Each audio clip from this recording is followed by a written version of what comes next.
Chère Cambrosoise, chers Cambrosois, chers amis, voici venu le moment que j'affectionne particulièrement, pouvoir échanger avec le plus grand nombre d'entre vous. Cependant, cette envie de vous retrouver autour d'un moment de partage chaleureux, à l'occasion de la traditionnelle cérémonie des vœux de la municipalité, se voit malheureusement une nouvelle fois stoppée net dans son élan par la situation sanitaire encore tendue.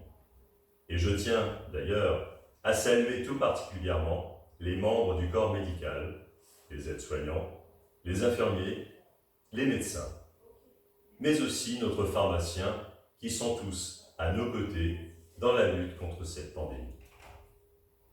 L'un des premiers souhaits que nous avons coutume d'échanger est une bonne santé. Ce souhait est encore plus d'actualité et soyez certains que votre équipe municipale reste très vigilante et continuera de vous accompagner et à vous soutenir durant cette période éprouvante, tant sur le plan sanitaire, économique, social. Mes premières pensées vont pour celles et ceux qui nous ont quittés au cours de l'année précédente, mais aussi vers vous, vous qui affrontez une épreuve personnelle ou la maladie. Je vous adresse mon soutien le plus chaleureux. Avant d'évoquer nos projets pour 2022, permettez-moi de dresser un rapide bilan de ce que fut 2021 dans notre beau village. Bien sûr, il y a eu des contraintes qui ont rythmé ces 12 derniers mois. Néanmoins, différents projets et actions ont vu le jour. L'implantation d'une nouvelle aire de jeu dans le parc derrière la Garlande, le sol du toboggan à l'école maternelle, ainsi que celui du centre de loisirs ont été refaits durant l'été dernier et ont fait le bonheur des plus jeunes.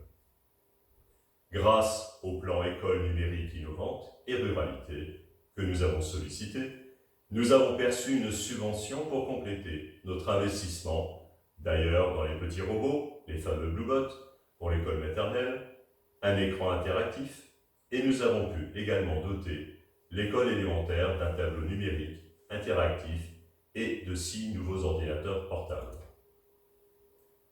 Nous avons remis aux normes électriques l'école élémentaire, le foyer à l'unisson, la boutique à l'entrée de la place Garlande, qui nous permet de faire des expositions éphémères pour mettre en valeur les réalisations des adhérents de l'ACS.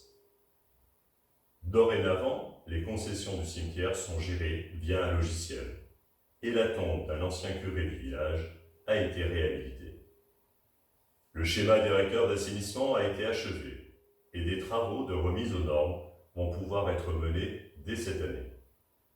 Pour la sécurité de tous, nous avons refait des rues, implanté des dodanes et créé des trottoirs dans le centre du village ainsi qu'en périphérie, notamment vers le Trouvillier, sans oubliant nos amis qui habitent tout près de Sainte-Même, mais qui sont cambrosois et dont nous avons rebaptisé la rue à leur demande. En lien avec la gendarmerie de Dourdan, que je remercie pour leur implication sans faille, des contrôles de vitesse ont été intensifiés, ainsi que le contrôle du respect des stops et du stationnement des véhicules. La première fête des mares a pu avoir lieu, au cours de laquelle nous avons inauguré le parcours des mares. Dans notre souhait d'inscrire notre village dans le développement durable, et grâce à notre partenariat avec la région Île-de-France, la plantation de vergers partagés nous permettra de nous régaler dans quelques années.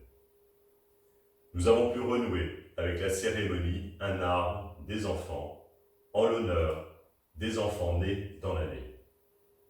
Des nichoirs pour protéger des oiseaux ont été posés par nos agents.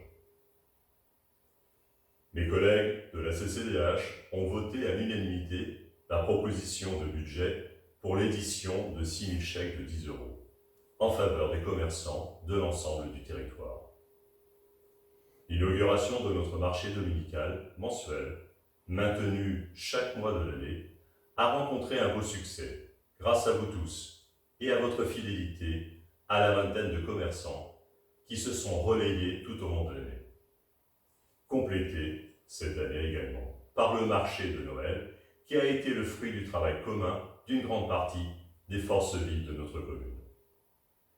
Pour renforcer la communication entre nous, en plus du bulletin municipal et de Facebook, nous avons mis en place l'application Panneau Pocket.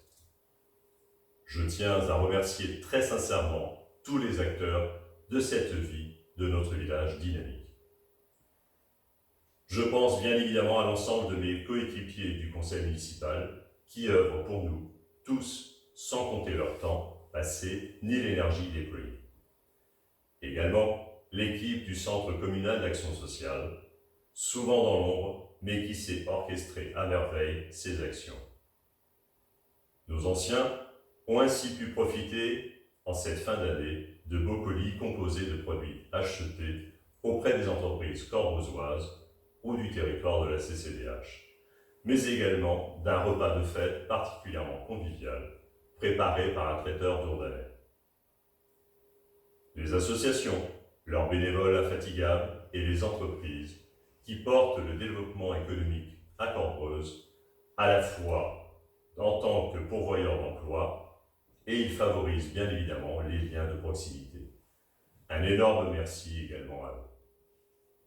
Enfin, nos agents municipaux continuent à améliorer notre quotidien et celui de nos enfants au sein des écoles, à la cantine, à la garderie, mais également aux quatre coins du village, par leurs travaux d'entretien, de réparation, d'installation et d'autres tâches qui nous paraissent normales et dues, mais qui ne sont pas l'œuvre de lutins invisibles. Que sera 2022 dans notre commune ? Eh bien, tout d'abord, j'ai le plaisir d'accueillir en ce début d'année, au sein de l'équipe administrative, Madame Nathalie Tessedou, notre nouvelle secrétaire générale. Qu'elle soit la bienvenue parmi nous. Nous sommes également ravis d'accueillir très bientôt un cabinet d'infirmières, Place Garland. Une offre de soins de proximité particulièrement appréciable pour nous tous. Du nouveau également du côté des commerces, et afin de dynamiser vos soirées, nous multiplierons les offres de food truck. Nous avons désormais, en plus du camion à pizza le mardi soir, le rôtisseur de notre marché le mercredi soir. Qu'ils en soient tous les deux remerciés, et d'autres commerçants compléteront cette offre locale. Nos envies de festivité dépendront de l'évolution de la situation sanitaire. C'est pourquoi je ne vous donnerai pas aujourd'hui de date fixe, ni de thème, mais les idées sont prêtes à être mises en œuvre. Elles se concrétiseront dès que le feu vert nous sera donné. Gala de danse, exposition, concert de l'école de musique, théâtre, soirée karaoké, intervillage, fête de la musique et bien d'autres. Sur le plan national, 2022 sera également l'année des élections présidentielles et législatives. Nous avons la chance d'être dans un pays où notre voix peut être entendue et peut peser dans la balance. Alors, que vous soyez pour ou contre un tel ou une telle, venez vous exprimer au travers de vos bulletins de vote. Pour ce faire, n'oubliez pas de vous inscrire sur les listes électorales avant le 4 mars en mairie. Je vous livre ma conviction, quelle que soit la présidente ou le président issu des urnes le 24 avril au soir, et quels que soient les députés élus le 19 juin prochain, elles et ils doivent avoir l'impérieuse nécessité de reconnaître l'importance des communes rurales comme la nôtre et de prendre en compte les préoccupations des territoires ruraux et de leurs besoins. Sans cette volonté nationale dont nous les maires nous sommes porteurs, nos territoires auront du mal à se réinventer. Je vous adresse, en mon nom, au nom du conseil municipal enfant, du conseil municipal et des agents, du fond du cœur, une très bonne année 2022. Qu'elle soit empreinte de moments riches, en famille, entre amis et au travail.